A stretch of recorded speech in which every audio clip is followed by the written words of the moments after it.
Il est réellement bon. Gloire à Dieu. Alors,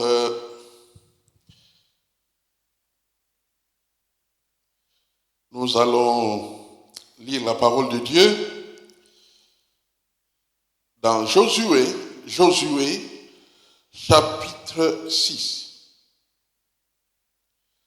Josué chapitre 6, du 1er au 5e verset. Josué chapitre 6, 1 à 5. La parole. Jéricho était fermé et barricadé devant les enfants d'Israël.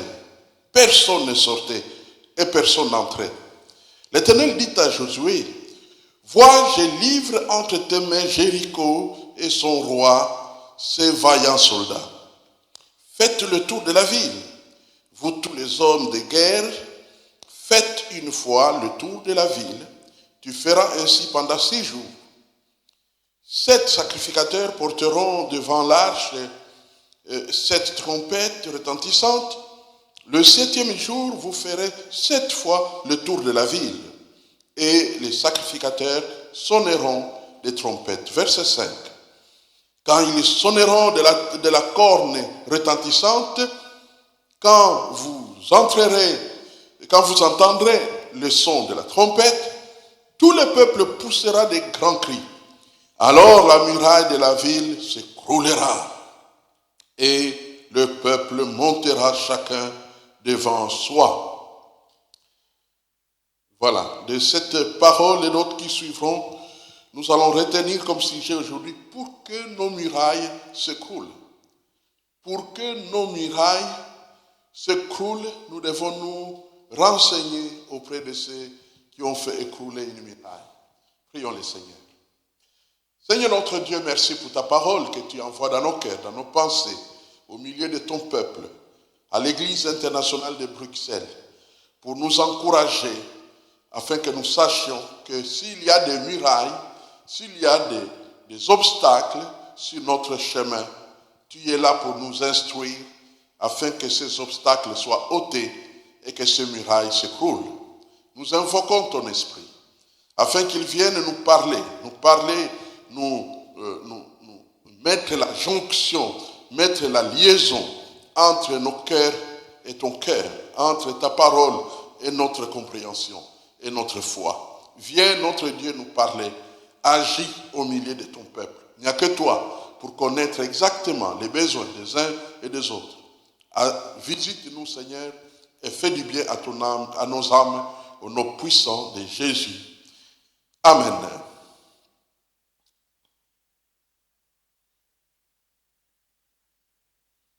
Cette histoire est très bien connue, n'est-ce pas? L'histoire de la chute ou de l'écroulement de la ville de Jéricho, ou plutôt de la muraille de cette ville. C'était un grand obstacle pour conquérir la ville de Jéricho, qui était au fait, en quelque sorte, la clé d'entrée dans la terre promise. Donc si on n'a pas la victoire sur Jéricho, toutes les choses ou toute la mission pour laquelle ils ont voyagé, traversé le désert et fait faire beaucoup de tours, tomber à l'eau. Donc il faut absolument que cet obstacle soit ôté. Il arrive dans la vie que vous vous retrouviez devant des obstacles. Un obstacle majeur, un obstacle que sans enlever cet obstacle-là, tout sera très compliqué. Alors il fallait que la muraille s'écroule. Mais que faire en face d'une telle situation? Vous voyez vous-même comment on présente la ville de Jéricho. Que Jéricho était fermée, barricadée. Donc c'est vraiment une situation très compliquée pour le peuple d'Israël, sous la direction de Josué, puisque Moïse n'était plus là. Moïse était déjà parti au ciel. Et donc Moïse, qu'est-ce que j'ai dit, Josué, un jeune serviteur, va devoir conduire le peuple à la victoire pour vaincre, n'est-ce pas, Jéricho, la ville clé pour avoir accès à cette fameuse terre promise. N'est-ce pas ce qui nous arrive aussi? L'ennemi a des obstacles à mettre sur notre chemin pour nous empêcher de réussir selon les différentes murailles, formes de murailles qui sont sur notre chemin.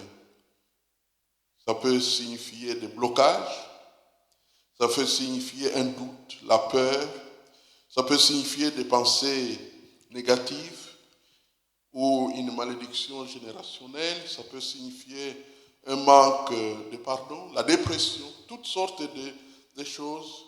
Ça peut signifier ce qu'on appelle en anglais l'addiction ou l'esclavage à certaines pratiques. Toutes ces choses, vous savez que certaines pratiques peuvent être un blocage qui pourrait empêcher quelqu'un à pouvoir entrer dans sa destinée. Je me souviens très bien un frère qui voulait se marier. Et il est venu nous voir et il était en train de se renseigner sur une jeune fille que nous connaissions. Et il ne l'épousera jamais parce qu'il y avait n'est-ce pas, des attachements, des choses dans la vie de cette jeune fille que l'ennemi avait utilisé pour bloquer le chemin de sa vie. Il y a des choses comme ça qui se passent. C'est pourquoi les enfants de Dieu veillent à n'avoir aucune muraille, aucun obstacle, certaines choses telles que l'alcoolisme. Vous savez, aujourd'hui, dans le monde, tout est permis, mais il faut être très prudent. L'âme humaine, l'esprit humain n'est pas fait pour être englouti dans l'alcoolisme. Il faut éviter ça. Ou certaines négligences, ou certaines fréquentations.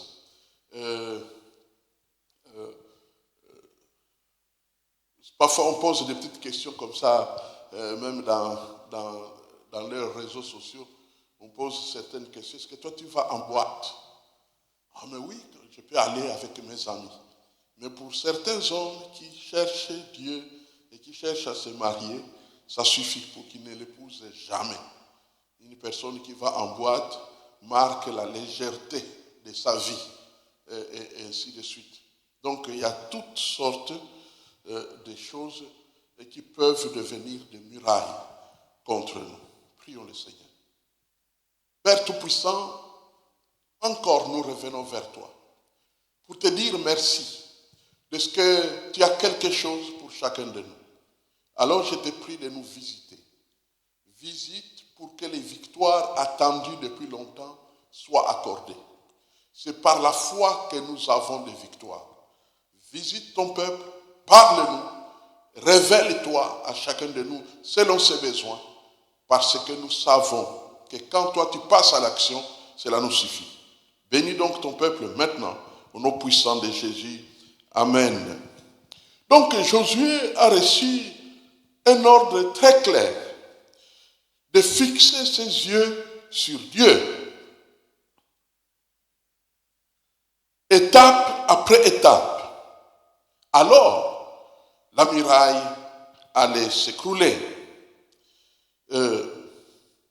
Au fait, une réflexion profonde m'a fait penser que c'est 7 jours de travail pour que la muraille, parce que vous avez compris que les instructions que notre frère reçoit concernent 7 jours de travail. Ces 7 jours de travail, quand tu les regardes très très bien, tu arrives à la conclusion qu'il s'agissait de 7 jours de jeûne et prière.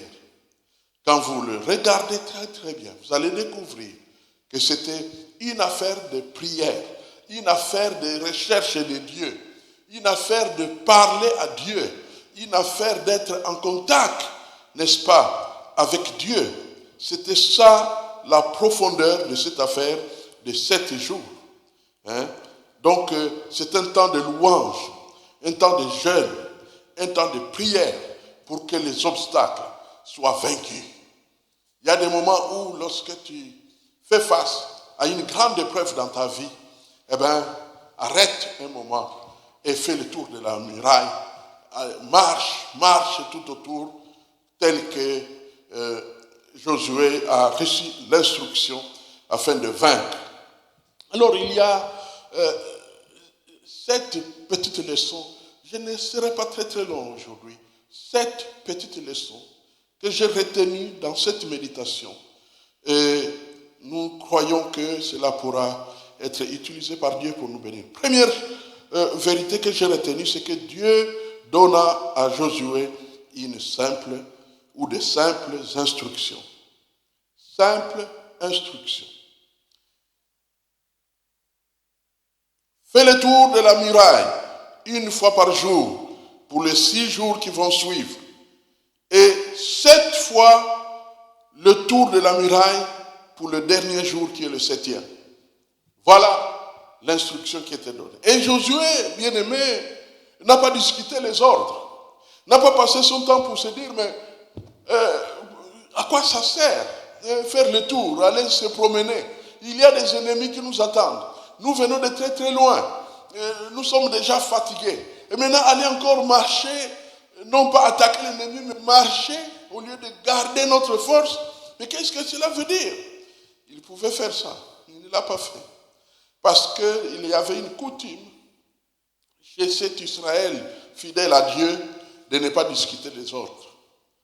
Ils ont reçu un ordre et ils sont passés à l'action. Ils n'ont pas perdu leur temps à faire fonctionner, n'est-ce pas, la noix de coco, comme on dit, à faire fonctionner leur intelligence, leur discernement. Non. Ils sont passés à l'action afin d'obéir au Seigneur. Ils se disaient toujours, ce que Dieu dit, il a le pouvoir de l'accomplir. Ce que Dieu dit, il sait qu'est-ce qu'il va faire. Et ils ont fait totalement confiance au Seigneur. Donc, Josué n'a pas discuté les ordres. Non, il a marché comme Dieu lui avait dit. Il a fait confiance. On va invoquer Dieu tout autour de la muraille afin que nous déchargions sur Dieu ce fardeau qui se trouve devant nous. C'est ce qu'il avait compris.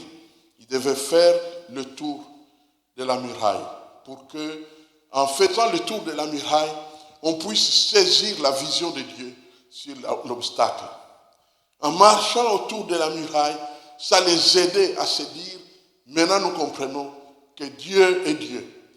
Pour qu'ils réalisent la grandeur de Dieu, ils avaient besoin de contourner ou de tourner l'obstacle, non pas pour viser la muraille comme nous allons le découvrir dans la deuxième vérité, mais c'est tout simplement pour, n'est-ce pas, faire l'expérience de la victoire que Dieu donne à ses enfants. Ça, c'était la première vérité. La deuxième vérité, c'était, et nous la trouvons dans Josué chapitre 5, un chapitre plus tôt.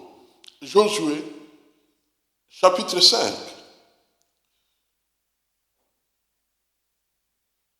Dans Josué chapitre 5, les versets 13 et 14, nous trouvons là une vérité qui complète cette expérience du chapitre 6. Verset 13. Comme Josué était près de Jéricho, il leva les yeux et regarda. Voici un homme se tenait debout devant lui, son épée nue dans la main. Il alla vers lui et lui dit, es-tu de nôtres ou de nos ennemis? Il répondit, non, mais je suis le chef de l'armée de l'Éternel. J'arrive maintenant. Josué tomba le visage contre terre, se prosterna et lui dit, qu'est-ce que mon Seigneur dit à son serviteur? Comme vous le savez, Josué était un célèbre guerrier. C'était le commandant de l'armée d'Israël. Donc c'est un homme habilité au combat. Il voit un homme debout avec une épée, il n'a pas peur de lui, il avance et il lui pose une question claire et directe. Es-tu de nôtres ou es-tu de nos ennemis? Pour qu'on règle les comptes tout de suite. Et il lui pose donc cette question et dans cette expérience, cet homme lui répond, je suis le chef de l'armée de l'Éternel. Alors, pour les théologiens habitués à étudier les textes de la Bible, ils savent que c'était Jésus dans sa position avant l'incarnation. Pourquoi on dit que c'est Jésus? D'abord, premièrement, parce que quand Josué l'adore, quand Josué, comme nous l'avons lu au verset 14, Josué tomba le visage contre terre, se prosterna. Un ange ne reçoit jamais la prosternation, jamais dans la Bible. Quand l'homme veut adorer l'ange, l'ange dit non, je suis serviteur comme toi. Mais cet ange qui riait, l'ange de l'Éternel, parfois c'est l'expression qu'on donne, et qui est le chef de l'armée de l'Éternel, ici, accepte l'adoration. Accepte l'adoration. Il lui dit, je viens d'arriver. Je suis le chef de l'armée de l'Éternel. Et en tant que commandant d'une armée, et qui appartient à Dieu, quand il entend que c'est le chef de l'armée de l'Éternel, il ne peut que l'adorer. Et recevoir de lui des ordres. Amen. Et recevoir de lui des ordres. Parce qu'il doit se soumettre à lui. Il doit se soumettre à lui. Et dès lors, il va donc fixer les yeux sur lui pour recevoir les instructions, pour dépendre de lui. Il sait que celui qui vient d'arriver ne s'en va pas avant la fin de la guerre. Ce qui fait que pendant toute la suite de l'histoire, même quand il marchait et qu'il faisait le tour de la muraille, Josué savait qu'il y a quelqu'un qui est avec moi. Il y a quelqu'un qui est au milieu de nous, le chef de l'armée de l'Éternel. Sa foi était fortifiée, il était rassuré. Il n'avait plus peur de rien parce que Dieu est là. Quand Dieu est là, on est certain. C'est la raison pour laquelle nous devons prier pour que nous puissions découvrir Dieu devant nos obstacles, découvrir Dieu dans nos épreuves, découvrir Dieu. Quand Dieu est là, la victoire est garantie. Parce que notre Dieu est fidèle. Fixe toute ton attention sur le commandant de l'armée de l'Éternel. Fixe toute ton attention sur lui, car c'est lui qui va guider les combats. Comme dit la Bible, l'Éternel combattra pour vous et vous gardez le silence. Et la troisième vérité que nous pouvons retenir, c'est, puisqu'il a demandé, quel ordre donnes-tu à ton serviteur? Vous vous souvenez au verset 14 là? Eh bien, lisons le verset 15 qui suit. Qu'est-ce que le patron de l'armée de l'Éternel dit? Et le chef de l'armée de l'Éternel dit à Josué, ôte tes souliers de tes pieds, car le lieu sur lequel tu te tiens est saint. Là encore, nous trouvons une deuxième raison pour laquelle nous croyons que c'était Jésus. Vous vous souvenez de cet ordre-là? Il a déjà été répété quelque part, n'est-ce pas? Il y avait un buisson qui brûlait quelque part. Et de ce buisson est sortie une voix. Moïse, ôte tes souliers de tes pieds, car le lieu où tu te tiens est saint. Mais qu'est-ce qui rend un lieu saint? C'est la présence de Dieu. Amen. Quand Dieu est présent, le lieu devient saint. Ôte tes souliers, car le lieu où tu te tiens là devant moi est d'office saint. Ce lieu-là est saint. Donc, ôte tes souliers. Alors, c'est quoi le symbole d'ôter les souliers? Deux vérités. Première, c'est que ces souliers ont fait le tour du monde. Un long voyage. Je vous propose d'ajouter un verset dans Deutéronome, chapitre 29, juste pour compléter notre pensée. Deutéronome, le livre avant Josué. Deutéronome, chapitre 29. Et l'Écriture nous dit au verset 5, « J'étais conduit pendant 40 années dans le désert. Tes vêtements ne se sont point usés sur toi et ton soulier ne s'est point usé à ton pied. » Tu as voyagé pendant 40 ans. Tes souliers-là ont foulé le désert. Et tu en gardes certainement beaucoup de souvenirs, et même des souvenirs amers. Parfois, certaines souffrances, on les endure pendant longtemps. On parle de 40 ans ici. Il y a des épreuves, il y a des obstacles, il y a des murailles qui peuvent durer longtemps. Des épreuves qui peuvent durer longtemps. J'espère que vous êtes de bons mathématiciens comme moi, que si l'EIB a commencé au mois d'octobre 1985, cela voudrait dire qu'en octobre 2025, on aura totalisé 40 ans. Et en 40 ans, on peut subir et vivre toutes sortes d'épreuves, toutes sortes de circonstances difficiles. Ôte tes souliers pour ne pas te souvenir de ce temps difficile. Je veux que tu changes, tu nettoies ta tête. Car le travail qui t'attend là, pour que cette muraille puisse être ôtée, ça demande que tu sois dégagé de tout fardeau. C'est pourquoi la Bible nous dit de nous décharger de tous nos soucis et de toutes nos épreuves sur le Seigneur.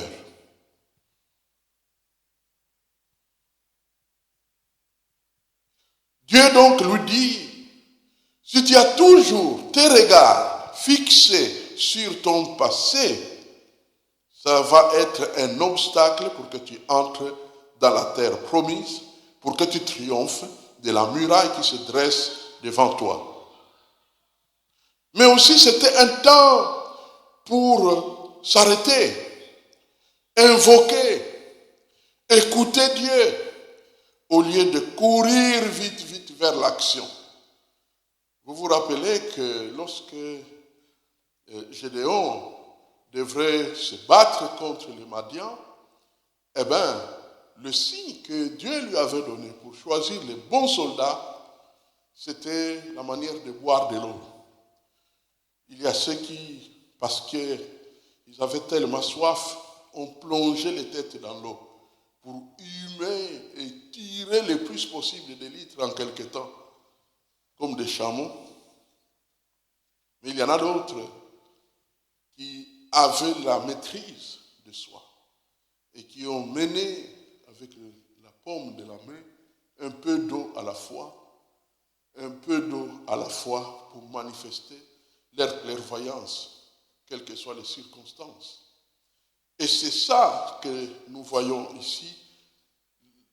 Le commandant de l'Éternel dit à Josué, tu dois te libérer de tout encombrement parce que le combat qui t'attend, c'est un combat dans lequel tu auras besoin d'être totalement concentré sur l'Éternel et pas sur ton épreuve, même pas sur la muraille. Vous savez que certains qui ont médité ce passage ont cru que Dieu, en faisant faire le tour de la muraille, voulait que le peuple puisse observer la muraille, mais que non. Non. Ça n'avait rien à voir. C'était plutôt pour qu'ils aient l'esprit dans la louange et la prière.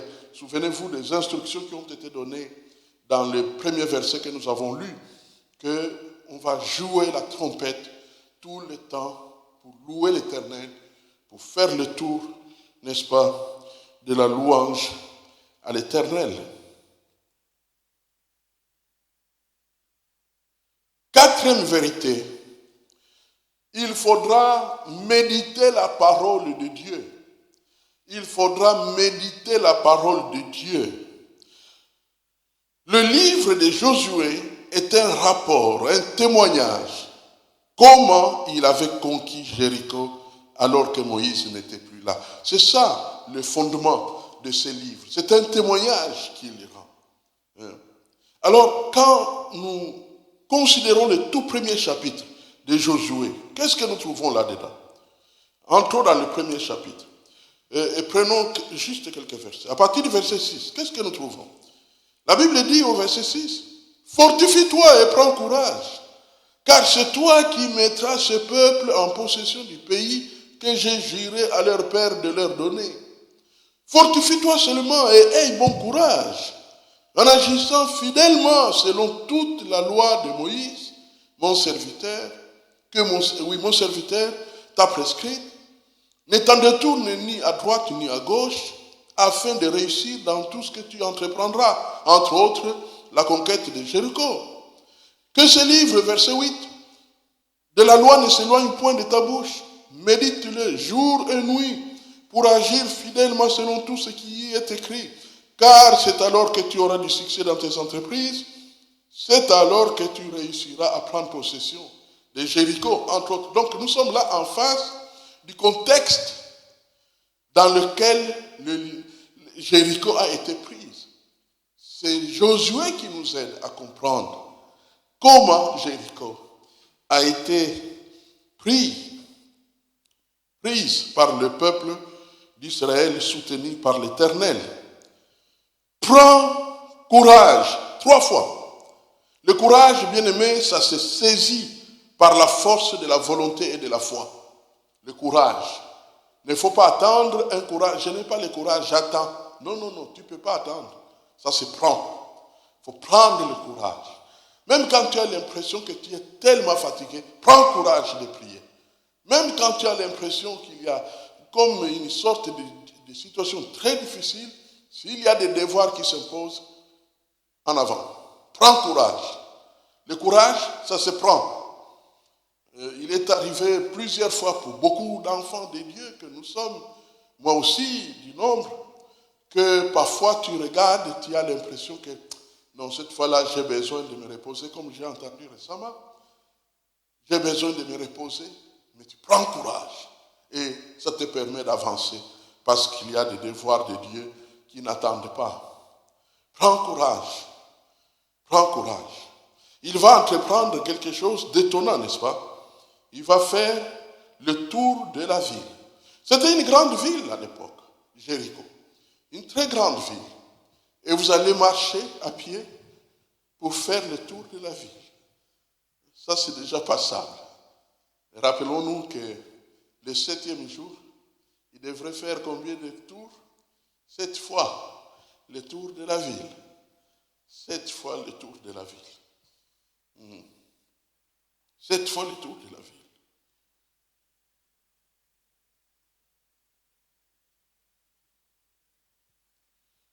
Et je crois que c'est justement dans cette affaire de Josué chapitre 1 que nous trouvons la clé principale dont Josué s'est servi pour remporter la victoire. C'est pourquoi il commence par là. Il a pris le courage. Il devrait passer à l'action. Prends courage dans la parole. Alors tu entreras en possession de la terre promise. C'est ça le succès auquel Josué 1,8 fait allusion. Alors tu auras du succès dans tes entreprises. C'est ça.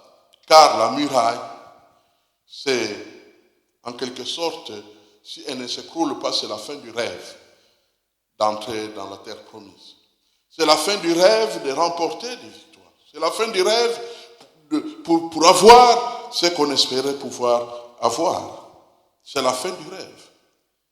Je ne doute pas un seul instant. La parole dévoile la vision, sanctifie la vie et fortifie la foi, nous écarte de tout ce qui est toxique. D'ailleurs, dans l'Écriture, dans Josué chapitre 6, parmi les instructions qui sont données par Dieu à Josué, il lui dira, nous pouvons le voir puisque nous y sommes, Josué chapitre 6, retournons dans ces passages-là. Qu'est-ce qu'on nous dit? Dans Josué chapitre 6, la suite.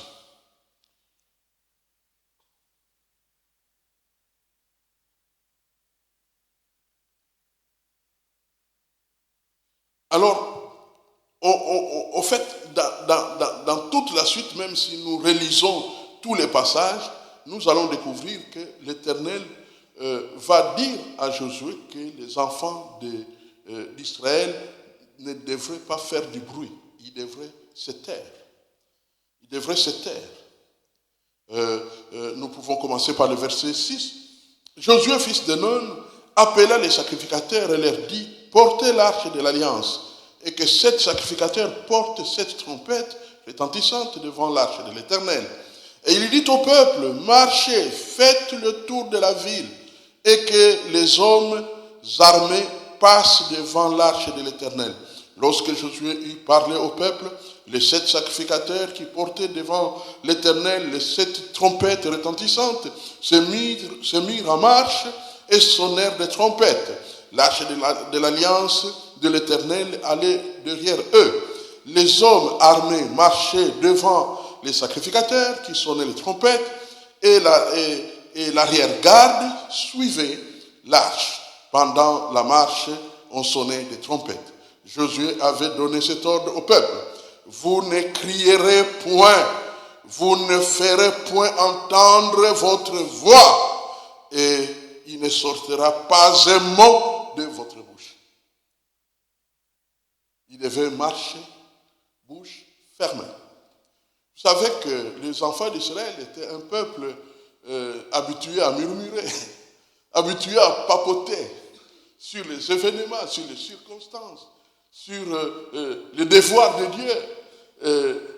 Alors, Josué qui en sait quelque chose, à l'époque vous savez, quand ils étaient des messagers pour espionner ce territoire dans lequel on va entrer maintenant, il était de la partie et il sait tout ce qui s'est passé. Comment le peuple avait murmuré que plusieurs sont tombés morts. Il a dit qu'il ne sorte de votre bouche pas un mot. Mais alors pourquoi il leur donne cet ordre? Mais la muraille était impressionnante. Les archéologues disent que cette muraille était d'une grandeur qu'au fait, ce n'était pas possible de la traverser. C'était possible. Je n'oublierai jamais un serviteur de Dieu nous avait expliqué que l'épaisseur de cette muraille était telle qu'une voiture pouvait rouler sur la muraille. Donc c'était comme une chaussée. Rien que l'épaisseur de la muraille. Assez pour qu'une voiture roule dessus. C'était terrible. C'était une situation infranchissable. Vous savez que certaines épreuves nous arrivent comme ça, comme des murailles qu'on ne peut pas franchir. Ça se dresse devant nous depuis longtemps. Ça se dresse devant nous et nous empêche d'espérer. On se dit, mais ce n'est pas possible. Ça n'ira pas. Et parfois même, dans notre faiblesse, nous commençons à envisager des alternatives. Comme ça n'ira pas là-bas, on pourra pourquoi pas faire ceci ou cela. Là, c'est une erreur. Il faut continuer à faire confiance au Seigneur. Josué savait une chose, je le répète, le chef de l'armée de l'Éternel est avec nous. Il s'était annoncé. Il a dit, je suis le chef de l'armée de l'Éternel, je viens d'arriver. Mon frère, ma soeur, aussi longtemps que tu es enfant de Dieu, il y a toujours quelqu'un du ciel à tes côtés. La Bible dit, l'ange de l'Éternel marche avec ceux qui le craignent pour les arracher du danger. Ils rendent des services aux saints et toutes sortes de services. Peut-être Dieu ne t'enverra pas le chef de l'armée de l'Éternel, mais il t'enverra un ange suffisamment puissant pour te donner toutes les victoires que tu attends. Parce que notre Dieu est vivant. Le Seigneur est bon. Oui. 5e vérité, cette marche de jeûne et prière va affecter les générations futures. Cette marche de jeûne et prière va affecter les générations futures. Vous savez, les enfants d'Israël, devant la muraille, auraient pu se dire, ah non, on va chercher, même dans les périmètres du désert, on va trouver quelque part pour s'installer parce que trop c'est trop. Mais non, ils ont combattu. Et juste pour résumer la fin du combat, comment la muraille s'est écroulée, parce qu'il faut bien en parler puisque c'est ça le sujet. c'est que le 7e jour, quand ils se sont levés à l'aube, puisque le travail était ardu, et ils ont fait le tour, 7 tours de la muraille, et là, on a sonné des trompettes, on a sonné des cornets, et on a poussé des cris. Et vous savez que dans le langage biblique, les cris dont on parle ici, ce sont des cris de joie, ce sont des cris de foi, ce sont des cris de victoire, ce sont des cris comme pour dire à l'Éternel notre victoire. Ils ont poussé des cris de joie et les murailles s'écroula. Le meilleur terme pour expliquer ce qui s'est passé là-bas, d'après ses frères, cet homme de Dieu qui se repose au ciel, qui nous a raconté cette histoire, puisqu'il était là. Il est allé là-bas en Palestine à l'époque lors d'une visite de la Terre Sainte, et ils sont allés voir la muraille et il a dit, savez-vous ce qui est arrivé? La muraille a été engloutie dans la terre. En d'autres termes, elle a disparu. Quand il sonnait les trompettes, quand il lançait des cris, boum, il n'y a plus de muraille devant. Parce que si elle s'est renversée avec l'épaisseur qui était énorme, ça serait encore un obstacle. Donc il fallait que ça s'enfonce. Et ça, c'est le travail des anges. L'armée de l'Éternel a fait le travail. Amen. L'Éternel combattra pour vous. Et vous gardez le silence. Les anges étaient debout tout au long et sur la montagne telle qu'ils ont fait le tour. C'est comme si, en faisant le tour de la louange, ils étaient en train d'affecter les anges célestes sur la muraille pour prendre position. Pendant qu'ils gênaient, pendant qu'ils priaient, pendant qu'ils louaient l'Éternel, tout au long de la muraille, les anges étaient en train de prendre place. Et quand ils ont poussé des cris, et les anges avec leur force divine, et la muraille a disparu. Et Dieu avait dit, alors chacun de vous entrera devant soi. Chacun de vous entrera devant soi. Et ils sont entrés pour prendre possession, n'est-ce pas, du territoire promis par l'Éternel. Donc, et tout à l'heure, j'étais en train de parler de la 5e vérité, dans laquelle j'ai dit que cette marche de jeûne et prière affecte les générations futures. Mais pourquoi? C'est parce que justement, quand ils sont entrés dans la ville avec des ordres précis que vous trouverez si vous continuez la lecture, il y a une femme qui va être épargnée, elle et les gens de sa maison. Vous vous rappelez son nom? C'est Rahab.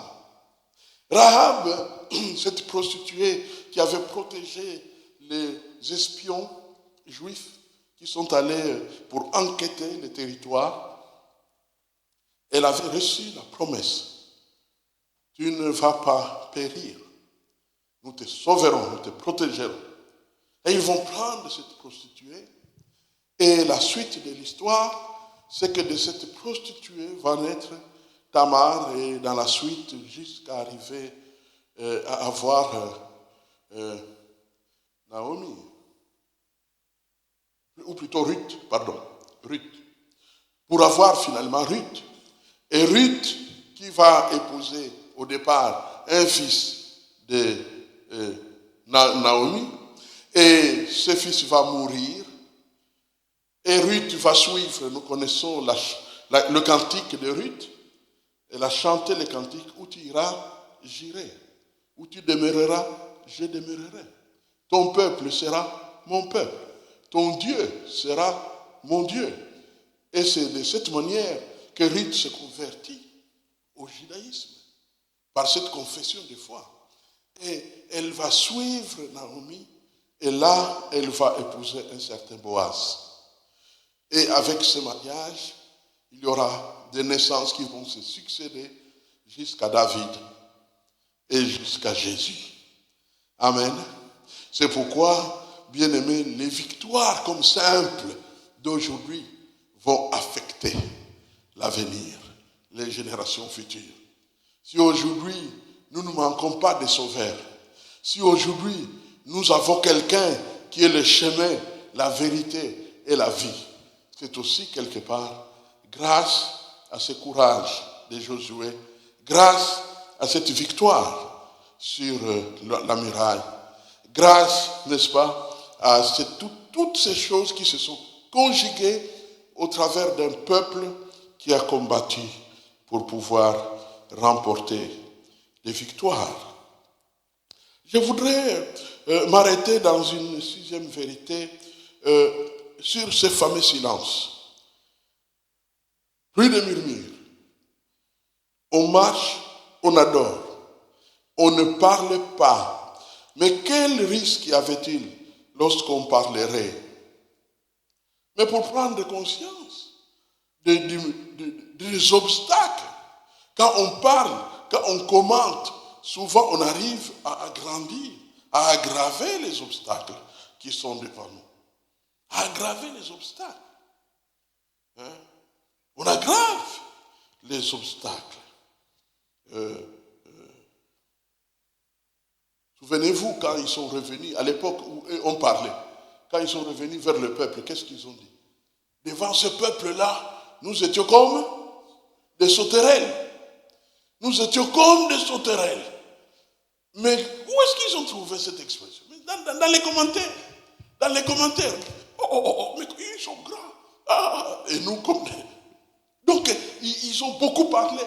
Et Josué qui connaissait, qui avait l'expérience de toutes ces épreuves-là, parce qu'il était dans la délégation. Il était dans la délégation. Et il savait ce qu'il ne faut pas faire. Si tu veux garder l'esprit du combat spirituel, il ne faut pas commenter. Il ne faut pas faire du bruit. Il ne faut pas parloter. Ça ne sert à rien du tout. Si quelqu'un parle, comme dit la Bible dans Éphésiens chapitre 4, verset 29 et suivant, si quelqu'un parle, c'est pour l'édification. C'est-à-dire pour soutenir et dire du bien qui encourage la foi, qui encourage la personne qui t'écoute. Pratique des instructions, récit, et pas de bruit, pas de querelle, et ainsi de suite. Bien-aimés, je pense que Dieu nous interpelle aussi ici, que nous devons être plus que prudents quand nous marchons. Il n'existe pas de marche chrétienne sans combat. Je répète, il n'existe pas de marche chrétienne sans combat. Tous les jours et en tout temps, nous sommes en plein combat. Et il y a des paroles qui désarment l'esprit. Il y a des paroles qui nous désarment nous-mêmes. Il y a des paroles qui dissolvent, qui dissolvent la foi. Il y a des paroles qui détruisent l'onction. Et alors, ce qui fait que parfois c'est mieux de se taire et d'agir avec le Seigneur dans la confiance. Nous avons trop confiance en nous-mêmes. Nous avons trop confiance à nos réflexions, à notre intelligence, à notre capacité d'analyse. Et il est difficile d'échapper à ça. Mais tout ce qui est écrit l'a été pour notre instruction. Dieu dit, devant la muraille, silence. Adorez, priez, ayez vos yeux sur Jésus. Et lui, il fera le travail. Si nous voulons nous-mêmes nous occuper de tout, alors Dieu va croiser les bras attendant notre échec. Ça serait dommage. Pourquoi la Bible nous appelle croyants? Pourquoi la Bible nous appelle enfants de Dieu? Pourquoi? C'est parce que Dieu veut que nous puissions dépendre de lui en tout temps et en toutes circonstances.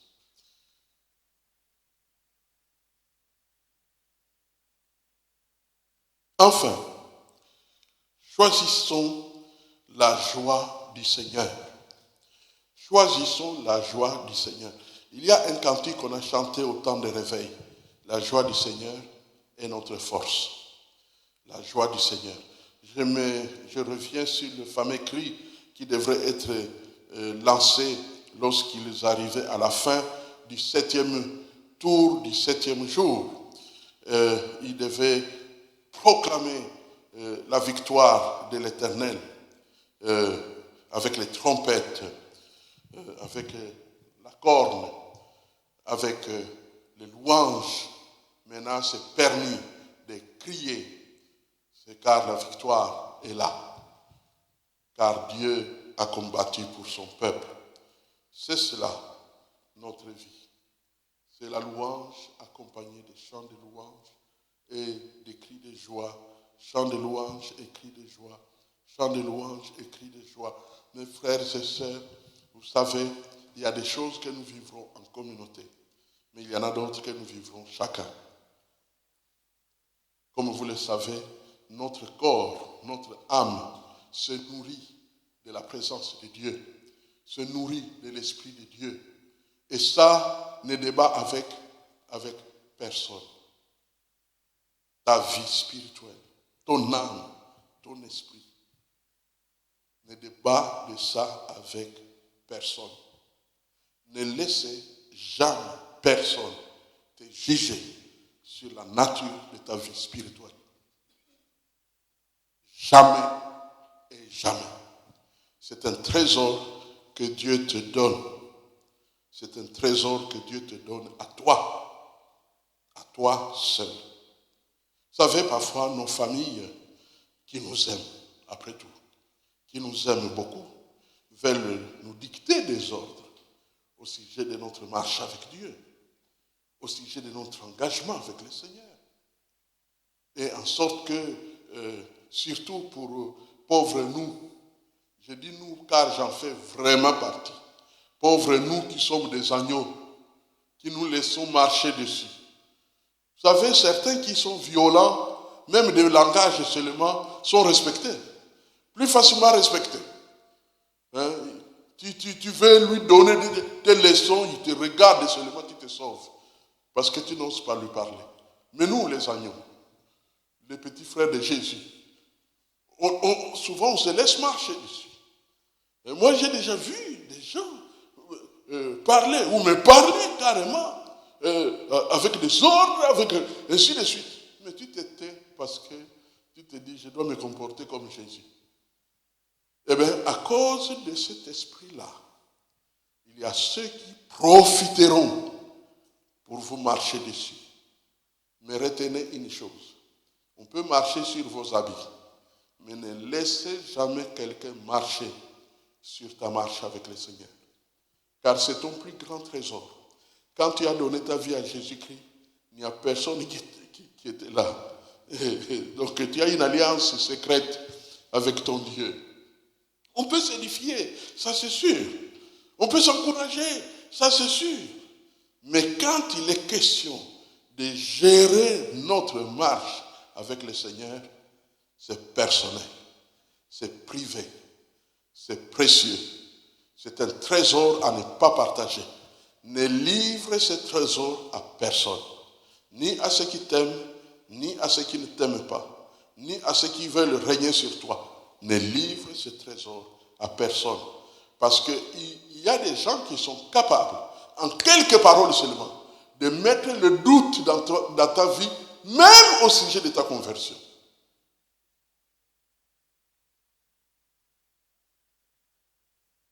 Veillez sur le trésor de la vie. Veillez dans la famille. Veillez dans l'église. Nous avons nos caractères, hein, les uns les autres. Hein. Ils sont nombreux qui s'invitent dans vos soucis personnels. Ma conviction personnelle, même comme pasteur, c'est que je ne fonce pas sur les vies de frères et de sœurs. Mais ils peuvent venir vers moi s'ils en ont la conviction pour partager. Je vous dis, pasteur, est-ce que je peux te voir? Est-ce qu'on peut discuter? Et ainsi de suite. Même si j'apprenais par des ondits que tu passes par quoi que ce soit, je ne viendrai pas te voir. Je peux prier directement pour toi, mais je ne viendrai pas parce que je respecte la vie privée. En tout cas, si ça se respecte déjà sur le plan des nations, dans le Seigneur, c'est plus fort encore. C'est plus fort encore. Donc, c'est de cette manière que nous pouvons marcher pour remporter des grandes victoires avec le Seigneur. Permettons-nous un peu de gymnastique pour y revenir. Numéro 1, Dieu donna à Josué des simples instructions à suivre afin que nous puissions le mettre en pratique, afin de remporter la victoire que Dieu nous donne. Deuxièmement, nous devons avoir les yeux fixés sur le chef de l'armée de l'Éternel, car c'est Jésus qui est le chemin, la vérité et la vie, et c'est lui qui nous mène vers nos grandes victoires. Troisièmement, ôtons nos souliers de nos pieds, les souliers des souvenirs amers, des souvenirs de souffrance, des souvenirs que l'ennemi veut utiliser pour ralentir notre marche et notre zèle. Quatrièmement, méditons la parole. Oh, sacrée parole. Elle revient presque dans tous les grands principes de la victoire de la Bible. Ce qui fait que si un chrétien quelque part ne revient pas sur la parole, sur la Bible, il est en danger. Il est en danger. Parce que nous avons besoin. La foi ne vient pas de partout. La foi vient de la parole de Dieu. C'est l'ingrédient que Dieu a donné pour fortifier notre foi. Et cette marche que nous faisons, les victoires que nous remportons aujourd'hui, cinquièmement, ce sont des victoires bien-aimées qui auront des répercussions incalculables sur l'avenir. Nous pouvons même être à la base de grandes choses, en sorte qu'un jour nous pouvons être surpris. Et sixièmement, le silence devant les combats. Ne pas murmurer, ne pas exprimer. Vous savez, nous voulons parfois être humains. Je dois exprimer mon mal-être. Eh bien, Dieu dit, il y a des moments où quand tu es en face des murailles, tu dois te taire et te concentrer sur lui. C'est ce que Dieu veut. Et enfin, que la joie du Seigneur demeure dans nos cœurs et soit partagée au milieu de nous, car c'est une source de force. Amen. Alors nos murailles, quel que soit leur nom, quelle que soit la longévité depuis qu'elles sont là, nos obstacles vont se couler, car l'Éternel maintient sa promesse de combattre pour nous. Prions le Seigneur. Roi des cieux et de la terre, merci de tout cœur pour ta parole. Ta parole qui est la vérité, ta parole qui est lumière, ta parole qui est une source de bénédiction, ta parole qui est aussi une expérience de Josué avec le peuple d'Israël, afin de prendre possession du premier territoire difficile de la terre promise, Jéricho. Ta parole était là pour les guider jusqu'à la victoire.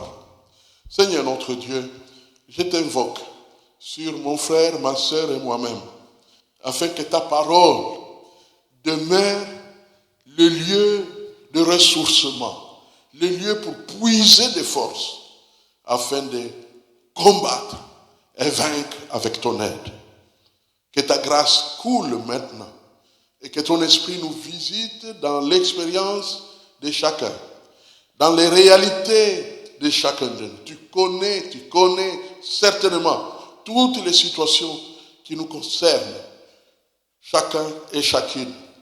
Maintenant, viens avec nous, puisque tu es toujours là, ô commandant de l'armée de l'Éternel, afin de combattre à nos côtés, combattre pour nous, combattre à nos dirigeants, combattre à nous en veillant sur nous.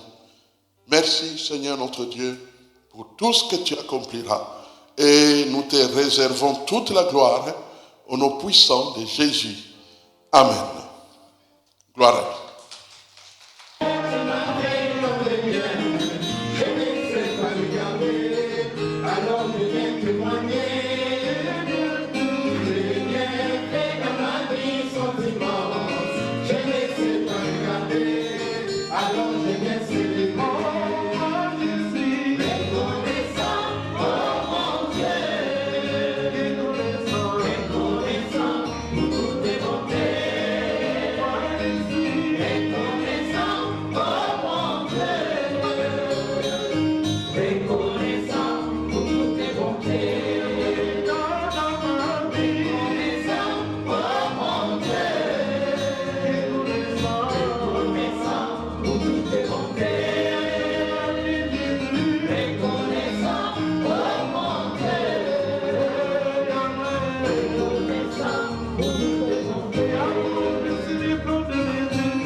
Tu m'as fait du bien.